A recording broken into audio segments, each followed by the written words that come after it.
to say that we understand the frustration of the public.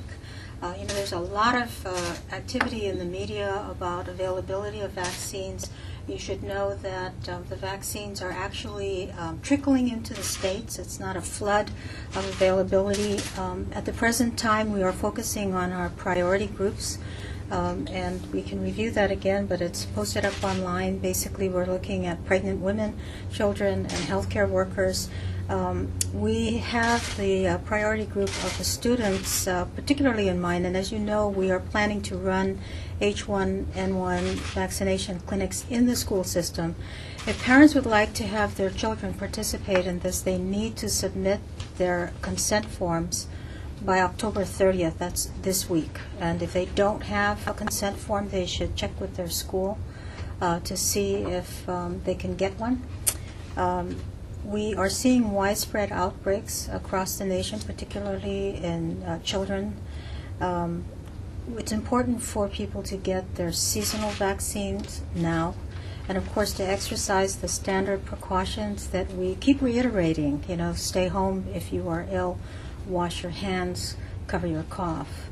I'll turn some time over now to Sarah Park to give you a little bit more of an update on what we are experiencing here in Hawaii with regards to seasonal flu and H1N1. Yeah, as far as Dr. Pacino said, on the mainland, there is, as I'm sure all of you are aware, there's quite a bit of influenza activity going on in much of the mainland, with quite a rise in especially the pediatric cases, severe pediatric cases, as well as in young adults and pregnant women. And that is something we've been monitoring very closely, because we know that in Hawaii we always lag a little bit behind the mainland. And so, knock on wood, we've been lucky thus far, and we've been at our what we call our baseline activity level for influenza-like illness activity in Hawaii. But we know it's only a matter of time, and I can tell you that we are already having indications that that time is coming very soon, probably in the next couple of weeks. What we have on our side that the mainland folks didn't have on their side was that when their activity started going up in the last couple of months, there was no vaccine. For us in Hawaii, what we've been hoping for is the vaccine gets here in time before we see that rise in activity. And so we have been fortunate in that vaccine has been coming to the state. However, it is trickling into the state. So we continue to monitor the activity very closely. And as Dr. Fakino said, it's important for all of us to remember that it's not just about the vaccines. Vaccination is obviously very important, but people should not forget about washing their hands, and if they're sick, staying home. That would really help everyone, yourself as well as your community, your family, your friends. If you're sick, don't spread your germs around. Even if you think, well, now I'm home from work or home from school, I can do some errands, go shopping, do whatever. This is not the time to go spreading your germs around the community. We all need to work together here, especially since Hawaii, we don't share any borders with any other states. We can't reach across and to our neighboring states here out here in the middle of the ocean. We really need to all rely on each other and work together on this. Okay, does anyone have any specific questions you'd like to ask? Is there a shortage in the seasonal flu vaccine here in the state? It's not really a shortage per se, but it's somewhat like akin to what we saw with the antivirals. That there has been a steady supply of the vaccine, but what we've seen is that there has been a huge increase in the demand for the seasonal flu vaccine, and it's been earlier than usual. And because of that, if you add that, even though the manufacturers had all planned ahead to produce even more vaccine this year, just because each year they're trying to push, we're all trying to get more people vaccinated, and we're trying to encourage that. Even with that planning and even with that production process, because of the huge demand, it has led to some limited amounts in pockets of the mainland as well as here. Would that mean that we're expecting to get additional shipments of both soon? Yes. They are steadily arriving, yes, but it is steadily, and that's why it's important, like I said, as I've always said, it's not just about vaccination. Vaccination is important, and if you can get the vaccine, obviously get vaccinated, but if you don't, there's still other things we can all do, and we should be doing, even when you get vaccinated, because, when you get vaccinated, it's not like magic. You're protected right then and there.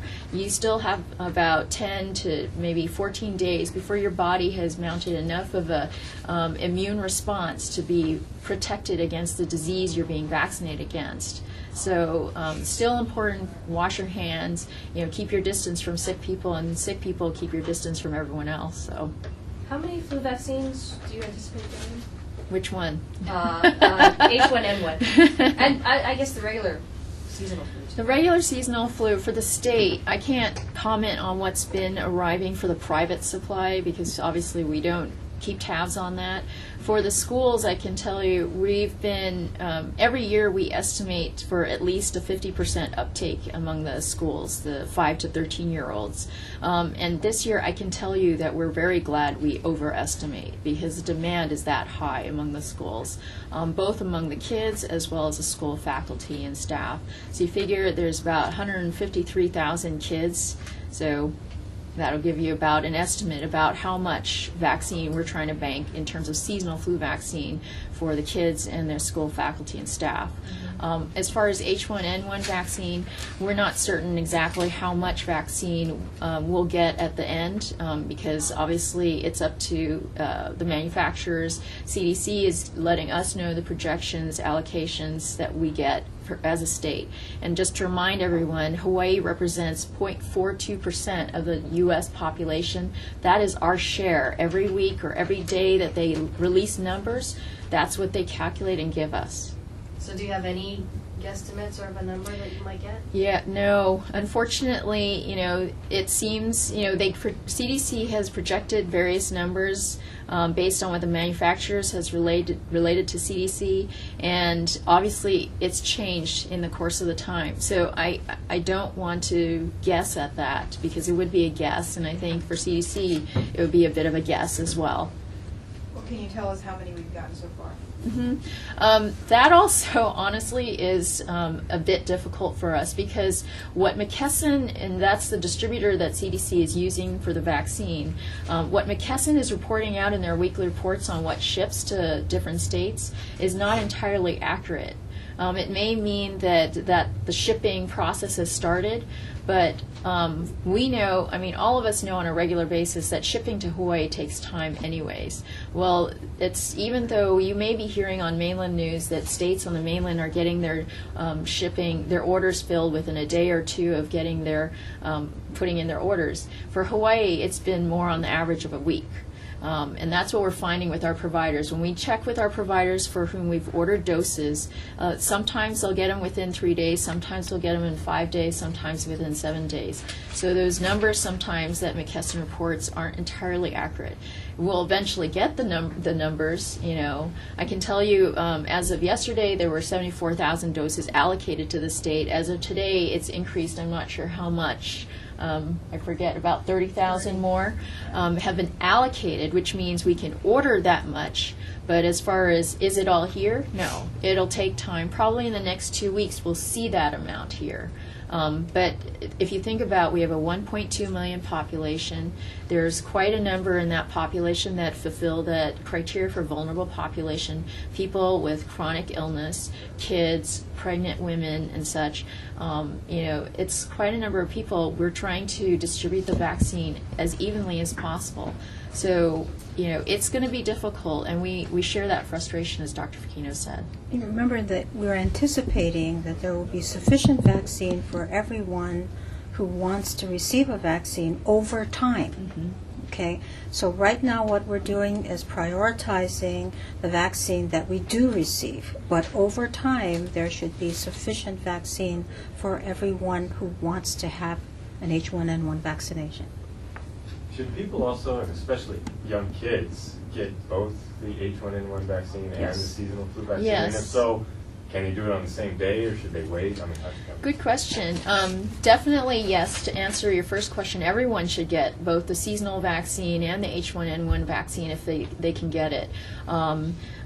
We're still seeing, even though it's a minimal amount, we're still seeing some seasonal flu, and it still causes a serious disease. I mean, just a couple of weeks ago, we had someone who actually fulfilled the seasonal flu vulnerable criteria, elderly person who required hospitalization in the ICU, intubation, fortunately survived, but I mean, it tells us, it's an important reminder of how serious even seasonal flu is.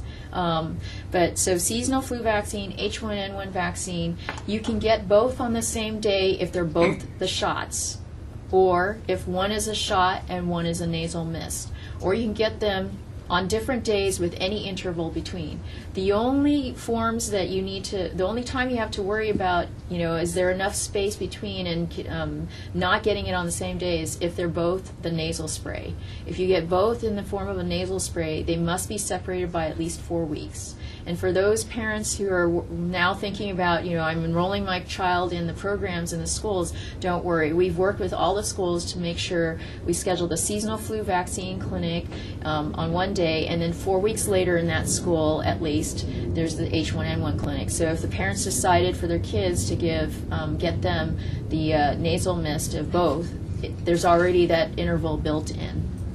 So like a 2-year-old, if they're getting both shots, they can get it in the same visit. Yeah, a 2-year-old can get it in the same visit, yeah, if they're both shots or one's a shot and one's a nasal mist. We got an email, speaking of young children, that she signed up at her kid's school. The child is in preschool, 3 years old, and she was told that she cannot get the H1N1 vaccine. So is it all children, or what's the age cutoff? There's no age cutoff for them. Sorry, I'm looking at you funny because I'm not quite sure what the context is. Yeah. But as far as is there an age cutoff for H1N1 vaccine? Just to remind everyone, H1N1 vaccine has been manufactured exactly the same way as the regular flu vaccine. Mm-hmm. So the same kind of effects, or sore arm with the shot, maybe a little nasal congestion or runny nose with the nasal mist. The same kind of things that we observe with a regular flu vaccine, we would expect with H1N1 vaccine. Just protects you against a different virus.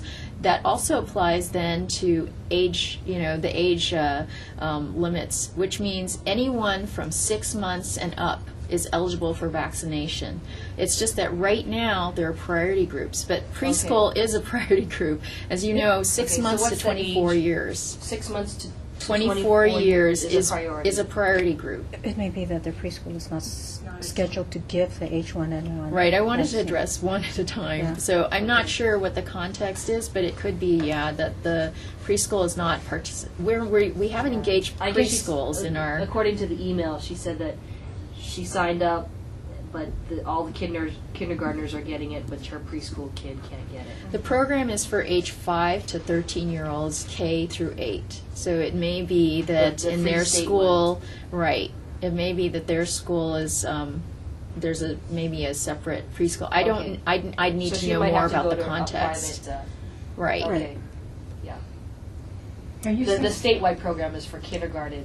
Kindergarten schools, elementary schools, and middle schools, kindergarten through 13, or kindergarten through 8th grade, 5 through 13-year-olds. Okay. Of course, there may be a few, 4-year-olds in the kindergarten, and we'll address that, or a 14-year-old in the 8th grade, but Have you scheduled the H1N1 school clinics yet? Yes, if you look at our websites, actually this year what we've done is work with the schools to gain their approval to go ahead and post all the clinic sites, the clinic dates, so that parents and their physicians have that information readily available, especially given the need for the interval between a nasal spray and a nasal spray. And so what we've done is, if you look at the Stop Flu at School sites for the seasonal flu vaccine, you'll see at the bottom of that website a list of all the schools and the clinic dates. If you go to the bottom of the vaccination page of the H1N1 website, you see the H1N1 school clinics, and the same thing, the dates there. Following seasonal flu?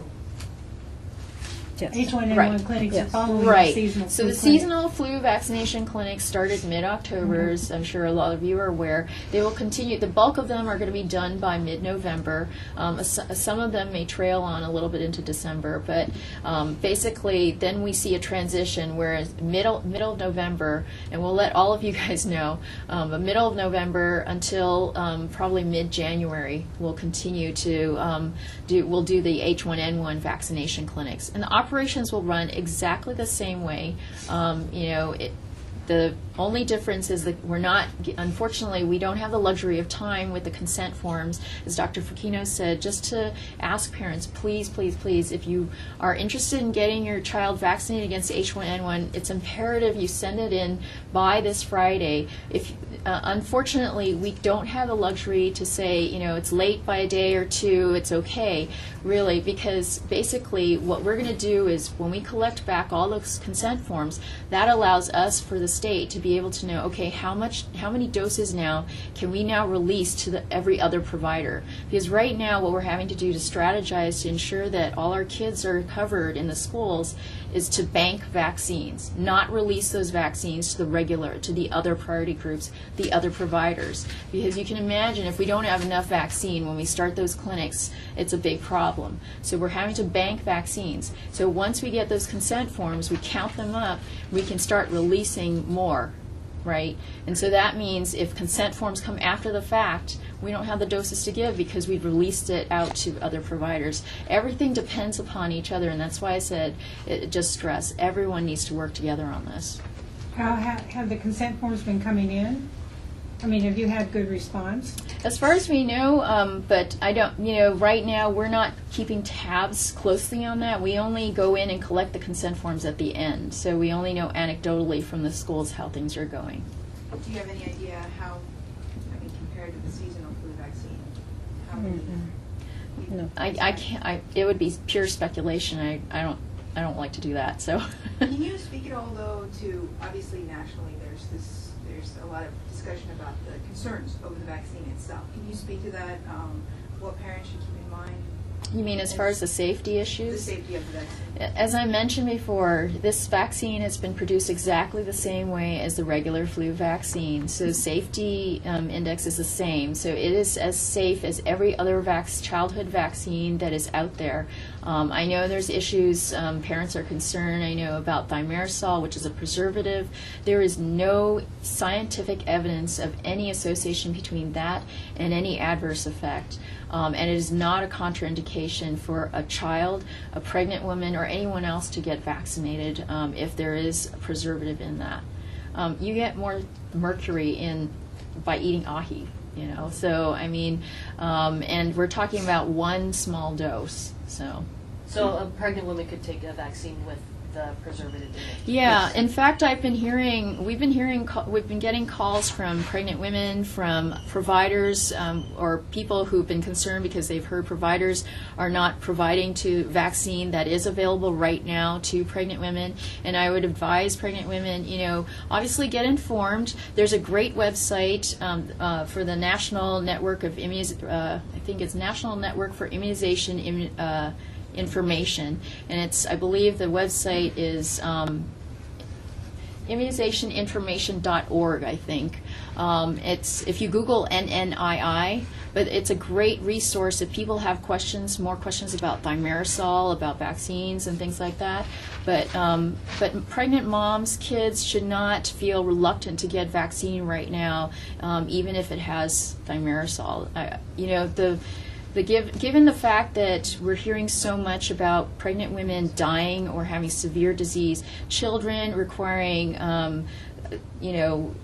multiple, procedures and being in the ICU basically because they're even dying from the disease. We've had more pediatric deaths on the mainland reported related to flu disease in the last few months than we usually see in a year.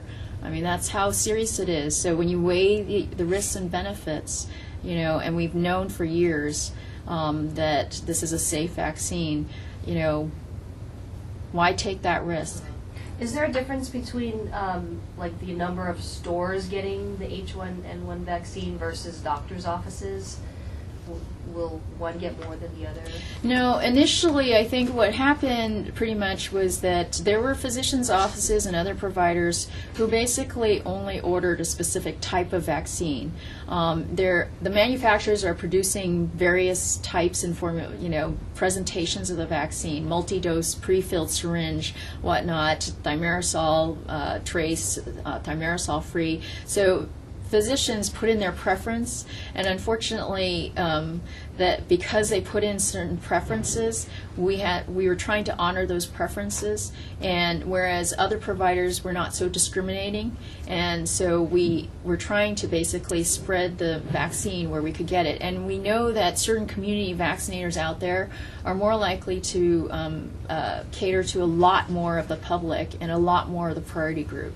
So trying to basically get it out there as judiciously as possible, as equitably as possible, but recognizing that some providers now are rethinking and basically realizing that we are limited in what we get.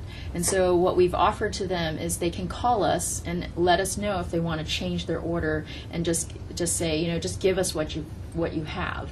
And actually that is the easiest way to go. If they tell us that and just give us a number of doses that they want and just say give us whatever is available, then it's much easier obviously for us to be able to spread things around. So if someone like me signed up at a private clinic, how long can I expect to wait?